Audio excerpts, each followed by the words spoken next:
Hi everyone, welcome back to chemistry Arjun YouTube channel. उम्मीद है आप सभी अच्छे होंगे और आपकी तैयारी काफी बढ़िया चल रही होगी।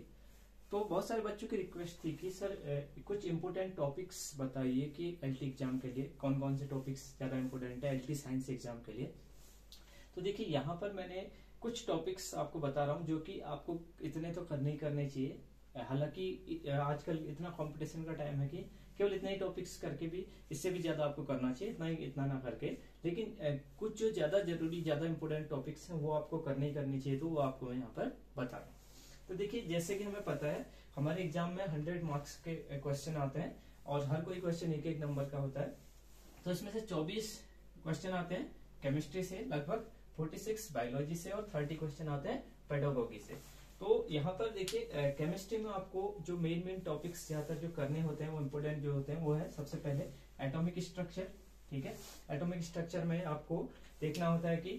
एटम के अंदर कौन कौन से पार्टिकल्स हैं, आइसोटोन क्या होता है, आइसोबार, आइसोटोप्स, ये सब चीजें, और कौन कौन से मॉडल दिए गए हैं उनको समझाने के लिए, इलेक्ट्रॉन को कैसे भरा जाता है ऑर्बिटल्स के अंदर, क्वांटम नंबर्स क्या है, ये सब चीजें।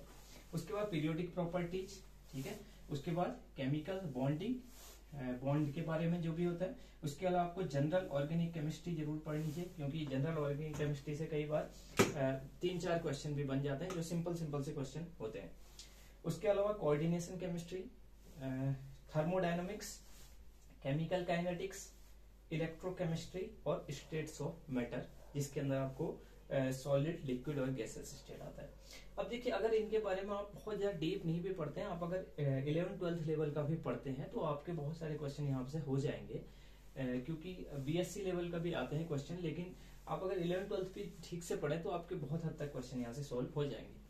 उसके अलावा आपका देखिए बायोलॉजी में जो पोर्शन है, बायोलॉजी में आप देखिए यहाँ पर सबसे इंपोर्टेंट टॉपिक, यहाँ पर बहुत सारे टॉपिक्स हैं मैंने जो लिख रखे हैं, उसमें से देखिए मॉलिक्यूलर बायोलॉजी भी काफी इंपोर्टेंट टॉपिक है, जिसके अंदर हम डीएनए, आरएनए, इन सब के बारे में पढ़ते हैं। ट्रांसक्रिप्शन, ट्रांसलेशन, है ना, और डीएनए फिंगरप्रिंटिंग, ये सब चीजें आपको पढ़नी चाहिए यहाँ से। और इसका एक फायदा ये होता है कि ये सब चीजें जो हम मॉलिक्यूलर बायोलॉजी पढ़ते हैं ये केमिस्ट्री में भी आ जाता है, जूलॉजी में भी आ जाता है और बॉटनी में भी, तीनों का कॉमन टॉपिक हो जाता है। तो ऐसे टॉपिक्स आपको जरूर करने चाहिए जो कि सभी में कॉमन हो, ताकि एक ही टॉपिक से आप तीनों जो सब्जेक्ट हैं उसका टॉपिक कवर कर पाए। तो मॉलिक्यूलर बायोलॉजी में जैसे केमिस्ट्री में भी डीएनए का स्ट्रक्चर वगैरह आता है, कैसे उसमें बेस कौन कौन से होते हैं, एडेनिन, ग्वानिन, थाइमिन, साइटोसिन, ये सब, और उसका जो है न्यूक्लियोटाइड क्या होता है, न्यूक्लियोसाइड क्या होता है, ये सब चीजें, जो डीएनए का डबल हेलिक्स मॉडल है वो कैसा होता है, ये सब चीजें आपको बायोलॉजी में भी पढ़नी होती है और केमिस्ट्री में भी, तो आप इसको जरूर पढ़िएगा। इसके अलावा देखिए इकोलॉजी भी एक ऐसा टॉपिक है जो आपको यहाँ पर जूलॉजी में भी पढ़ना होता है और बॉटनी में भी पढ़ना होता है, और बहुत सरल होता है, जहाँ पर आपको एनर्जी के पिरामिड्स कैसे होते हैं, बायोमास का पिरामिड कैसा होता है, और इकोसिस्टम क्या होता है, इकोलॉजी क्या होता है, ये सब, जैसे एनर्जी का ट्रांसफर कैसे होता है, ये सब चीजें आपको यहाँ से कवर करनी चाहिए, ताकि आप जूलॉजी में भी कर पाए और बॉटनी का भी आपका कवर हो जाए। इसके अलावा देखिए सेल बायोलॉजी भी एक ऐसा टॉपिक है जो जूलॉजी में भी हो जाएगा आपका, बॉटनी में भी हो जाएगा, और ये बहुत सरल सा टॉपिक होता है सेल बायोलॉजी। तो उसके अंदर माइटोकॉन्ड्रिया का स्ट्रक्चर, लाइसोसोम, राइबोसोम, इनका स्ट्रक्चर, इनका डिस्कवरी किसने कैसे की, और कौन कौन से किस ऑर्गन के अंदर डीएनए पाया जाता है, किस में आरएनए पाया जाता है, ये सब चीजें आपको यहाँ से देखनी होंगी। इसके अलावा सेल बायोलॉजी में आपको कैसे सेल डिवाइड होती है, मियोसिस, माइटोसिस, ये भी देखना चाहिए यहाँ से। तो ये आपका जूलॉजी प्लस बॉटनी दोनों के टॉपिक्स कवर हो जाएंगे। इसके अलावा देखिए जेनेटिक्स भी जूलॉजी बॉटनी दोनों में रहता है, तो जेनेटिक्स भी आप जरूर पढ़िएगा। जेनेटिक्स में मेंडल के लॉज हो गया, और उसके आगे के एडवांस एलील क्या होते हैं,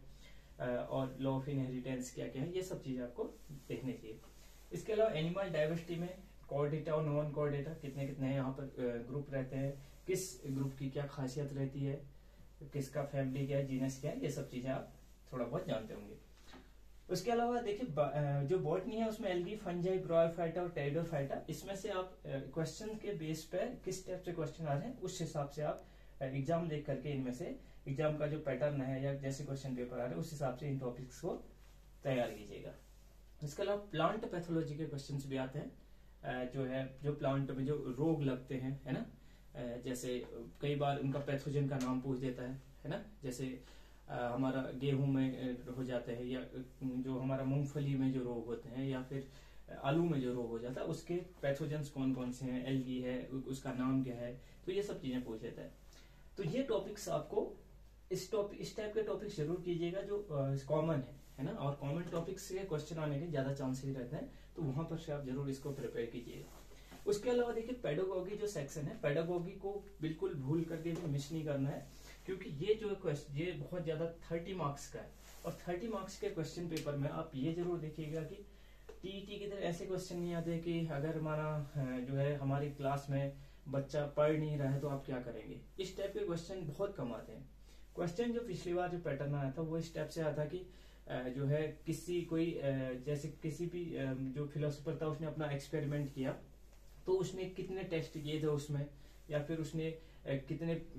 जो है चीजों को अपने साथ में लिया था, तो ऐसे मतलब फैक्ट बेस्ड क्वेश्चन कि कितने थे क्या थे, ऐसे ना कि एक नॉर्मल थ्योरेटिकल क्वेश्चन नहीं पूछा था उसने। तो इसको भी आप अच्छे से तैयार कीजिएगा पेडागोगी। आप इसके लिए यूट्यूब की हेल्प ले सकते हैं या फिर आप बुक्स ले सकते हैं। और एक चीज और, अगर आप जो है केमिस्ट्री और बायोलॉजी वगैरह प्रिपेयर करेंगे तो आप कोई बुक्स ले सकते हैं, जैसे यूथ कंपटीशन टाइम की भी आती है, यूथ कंपटीशन टाइम की बुक भी आती है, जिसमें क्या होता है आप प्रीवियस ईयर क्वेश्चंस आपको मिल जाते हैं, चाहे यूपी पीजीटी टीजीटी या फिर आप उत्तराखंड लेक्चरर वगैरह के क्वेश्चन भी होते हैं, या फिर आप इसके लिए आप क्वेश्चन करने के लिए आप नीट वगैरह की बुक भी ले सकते हैं, वहां से भी आप इन क्वेश्चन को सॉल्व कर सकते हैं। ठीक है, आप इंडिविजुअल केमिस्ट्री और बायोलॉजी के लिए भी ले सकते हैं, और जो है या बायोलॉजी के लिए भी अलग से ले सकते हैं। तो इसके यूथ कंपटीशन टाइम की अलग अलग बुक्स आती हैं, ये केवल क्वेश्चन करने के लिए कह रहा हूँ, क्वेश्चन सॉल्व करने के लिए।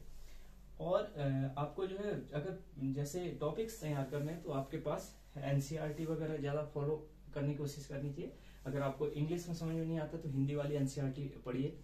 और इसके अलावा आपके पास बहुत सारी इंटर में जो है साइड बुक होती है जो कि गाइड टाइप की रहती है, उस वहां से भी आप कर सकते हैं, जहां आपको अच्छे से समझ में आए ऐसी बुक आप पढ़िएगा। और पेडागोगी को मिस नहीं करना, यूट्यूब वगैरह या फिर बुक्स वगैरह से आपने टीईटी की तैयारी की है तो वहां से भी आपके पास बुक्स वगैरह होंगे तो वहां से कर सकते हैं।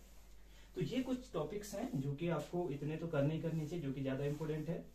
क्योंकि बहुत सारे बच्चे कह रहे थे कि इंपॉर्टेंट टॉपिक्स की एक वीडियो बनाइए, तो ये टॉपिक्स जो है ज्यादा इंपॉर्टेंट है, इनको आप सॉल्व करने की कोशिश कीजिएगा और इनके क्वेश्चन जरूर कीजिएगा।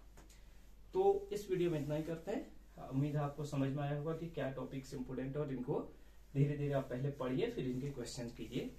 तो इस वीडियो में इतना ही करते हैं, मिलते हैं हम नेक्स्ट वीडियो में।